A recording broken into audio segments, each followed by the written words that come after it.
নমস্কার প্রিয় দর্শক বন্ধুরা, কেমন আছেন প্রত্যেকে?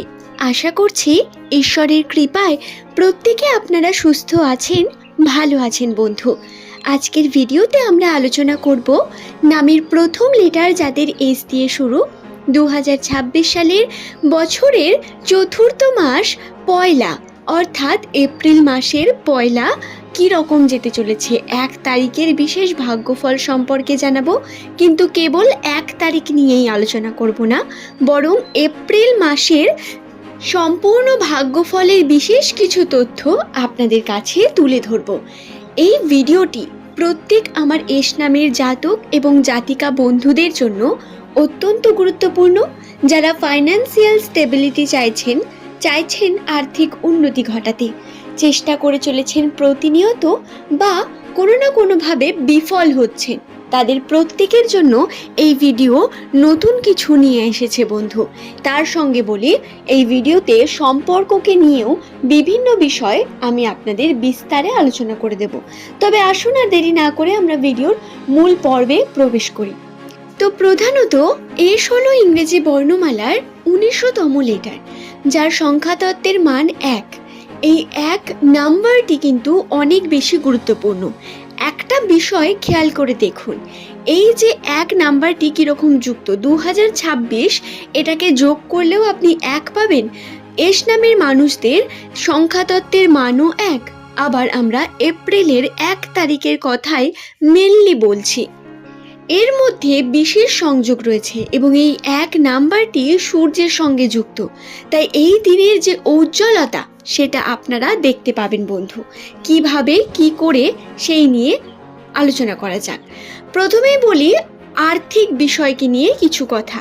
যেহেতু আর্থিক দিকটা আপনাদের এই সময় অনেক বেশি উইক রয়েছে, বা কর্ম করতে গিয়েও সঠিক কর্ম করতে পারছেন না, স্যাটিসফাইং কিছু হয়ে উঠছে না, তার জন্য খুব দরকার এই বিষয়টাকে সম্পূর্ণ জানার।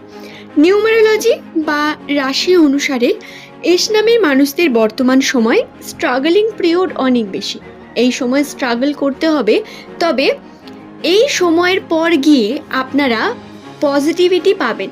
এই এপ্রিল থেকেই দেখবেন আপনাদের কর্মক্ষেত্রে চাহিদা বৃদ্ধি পেয়েছে, কাজের জন্য আপনার ইচ্ছা শক্তি বৃদ্ধি পেয়েছে এবং আপনি নিজে এগিয়ে যেতে চাইছেন নিজের পথে। যারা নতুন কিছু শুরু করেছেন তাদের জন্য কংগ্রাচুলেশন। তবে এই 2026 সালের এপ্রিল মাসটা আপনাদের শুরু করার জন্য একটা অন্যতম গুরুত্বপূর্ণ মাস। এই মাসে প্রপার প্ল্যানিং, প্রপারভাবে যে কোনো বিজনেসকে নিয়ে ডিসকাশন বা ছোটোখাটো বিভিন্ন দিকগুলোতে আপনি ইনভলভ হতে পারেন। কিন্তু শুরু সেটা প্রথমেই করবেন না, এপ্রিল মাসের প্রথম সপ্তাহের দিকে করবেন না, মাঝের দিকে বা শেষের দিকে বা পরের মাসে যদি করেন তাতে আরও বেশি বেটার ফলাফল পাবেন। এই সময় আপনি একটু রিল্যাক্স থাকতে পারেন। আপনার কর্মক্ষেত্রকে নিয়ে খুব বেশি চাপ নেওয়ার প্রয়োজন নেই, কিন্তু তারপরেও আবার সঠিক প্ল্যানিংয়ের প্রয়োজন রয়েছে অনেক বেশি। আশা করছি বিষয়টা বোঝাতে পারলাম। এবং আপনাদের চেষ্টা করতে হবে প্রতিনিয়ত কর্ম করার এবং স্মার্ট ওয়ার্ক করতে হবে কিছুটা। হার্ড ওয়ার্কে কিন্তু এই সময় খুব বেশি কাজ হবে না বন্ধু, এটা খেয়াল রাখবেন। যদি আমরা কথা বলি সম্পর্ককে নিয়ে বিভিন্ন দিকে, তাহলে নামের প্রথম লেটার যাদের এস দিয়ে শুরু, এই সময় মেন্টালি প্রেশার অনেক বেশি থাকবে। 1 তারিখ এই দিনটাতেও কিন্তু মেন্টালি প্রেশার থাকবে। আপনি বারবার ইমোশন হয়ে উঠবেন, ইমোশন আপনার উপর অনেক বেশি কাজ করবে, যার কারণে আপনার বিভিন্ন রকম দেখবেন আবেগ আপনাকে দুর্বল করে তুলছে। কিন্তু যদি এটাকে কন্ট্রোল করে প্র্যাকটিক্যালি সিদ্ধান্ত নিতে চান, তাহলে প্র্যাকটিক্যালি সিদ্ধান্ত নিন এবং সেটার জন্য খুব বেশি সময় লাগাবেন না। বেশি সময় নেওয়া কিন্তু খারাপ হবে আপনাদের জন্য। বন্ধু, নামের প্রথম লেটার যদি আপনার এস লেটারটি দিয়ে শুরু হয়ে থাকে, এই বিষয়টা খেয়ালে রাখার চেষ্টা করবেন। সম্পর্কের দিক থেকে আবেগে আপনি জড়িয়ে পড়বেন এবং পিছনের বিভিন্ন সম্পর্ক আপনাকে বারবার আপনার দিকে টানবে। এই সময় মেন্টাল প্রেশার পড়বে অনেক বেশি।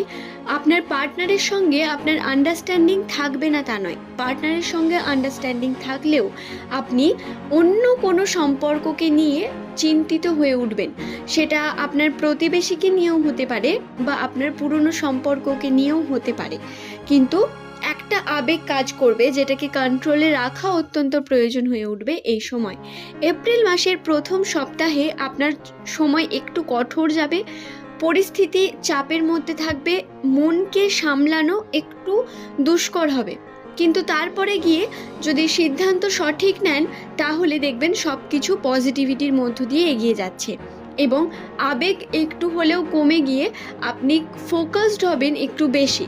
প্রথম সপ্তাহ আপনার জন্য একটু দুর্বলতার সপ্তাহ হতে পারে। এই সময় আপনি বিভিন্ন ফাংশন অ্যাটেন্ড করতে পারেন, বিভিন্ন রকম ছোটোখাটো get together, party, family function এগুলো আপনার কাছে আসতে পারে, যা প্রধানত কিন্তু আপনার আনন্দের একটা যেমন কারণ হবে তেমন আবার খরচারও কারণ হবে। হ্যাঁ, আপনার কিন্তু খরচার মানে ফালতু খরচার একটা সম্ভাবনা রয়েছে। টাকা পয়সা হাতে খুব বেশি থাকবে না, কিন্তু যতটুকু থাকবে সেটাও বেরিয়ে যেতে দেখবেন ধীরে ধীরে, এবং উন্নতি দেখবেন স্থগিত হচ্ছে কোনো না কোনোভাবে, সেটা একটু হলেও নড়বড় করবে। এই বিষয়টা আপনাদের সঙ্গে ঘটবে বন্ধু, তাই এটা নিয়ে সতর্ক থাকার প্রয়োজনীয়তা রয়েছে অবশ্যই। নামের প্রথম লেটার যদি আপনার এস লেটারটি দিয়ে শুরু হয়, প্রতিনিয়ত কন্টিনিউ কার্য করা আপনার জন্য অনেক বেশি গুরুত্বপূর্ণ। কার্য সঠিকভাবে করতে হবে, নচেত সমস্যা বৃদ্ধি পাবে। আপনাদের বুঝতে হবে মার্কেটিং সম্পর্কে এবং নিজের কার্যকে সম্পূর্ণ করতে হবে। আপনি যদি এস নামের একজন মহিলা হন বা যদি হাউসওয়াইফ হন প্রধানত, তাহলে আপনাকে বলবো ছোটোখাটো স্টার্ট আপ শুরু করতে পারেন, এর জন্য পজিটিভিটি রয়েছে। তবে এপ্রিলের প্রথমেই করবেন না, সেটা মাঝ দিকে গিয়ে করবেন করলে। এবং সম্পর্ককে নিয়ে যে টানাপোড়েন, যতটা পারবেন সেটা ফ্যামিলির সঙ্গে ডিসকাস করবেন, সবটা নিজের মধ্যে রেখে আপনি কষ্ট পাবেন না বা কনফিউশন ক্রিয়েট করবেন না, বরং চেষ্টা করবেন যাতে আবেগকে আপনি কন্ট্রোল করতে পারেন। কারণ এটা মনে রাখবেন, সাময়িক কিছু কষ্ট হয়তো হবে কোনো প্র্যাকটিক্যাল ডিসিশন নিতে গিয়ে, কিন্তু এটা পরবর্তীকালে রিগ্রেটের থেকে অনেক বেশি ভালো হবে। যাই হোক, আর্থিক উন্নতির জন্য হাতে টাকা পয়সা আসার ক্ষেত্রে এই মাসটি একটু জটিলতার মাস। চেষ্টা করবেন যাতে আপনারা কর্ম সঠিকভাবে করে এই ভাগ্যকে পরিবর্তন করতে পারেন, আর্থিক উন্নতি ঘটাতে পারেন ধীরে ধীরে। কর্ম প্রতিনিয়ত করুন, আর যদি এই ধরনের ভিডিও প্রতিনিয়ত দেখতে চান এই চ্যানেলটিকে সাবস্ক্রাইব করে রাখুন। রাশিচক্রের বিভিন্ন তথ্য এই ভিডিওতে আমি বর্ণনা করে থাকি। ভিডিওটি দেখে আপনারা অনেক নতুন কিছু শিখতে পারলেন, জানতে পারলেন। আশা করব আপনাদের ভালো লেগেছে। যদি কোনো আপনার প্রশ্ন থাকে সেটি অবশ্যই নিচের কমেন্ট সেকশনে লিখে জানাবেন। আজকের এই ভিডিও এই পর্যন্তই। সকল আমার প্রিয় দর্শককে জানাই অসংখ্য ধন্যবাদ ভিডিওটি সম্পূর্ণ শেষ পর্যন্ত দেখার জন্য বন্ধু। ভালো থাকবেন প্রত্যেকে।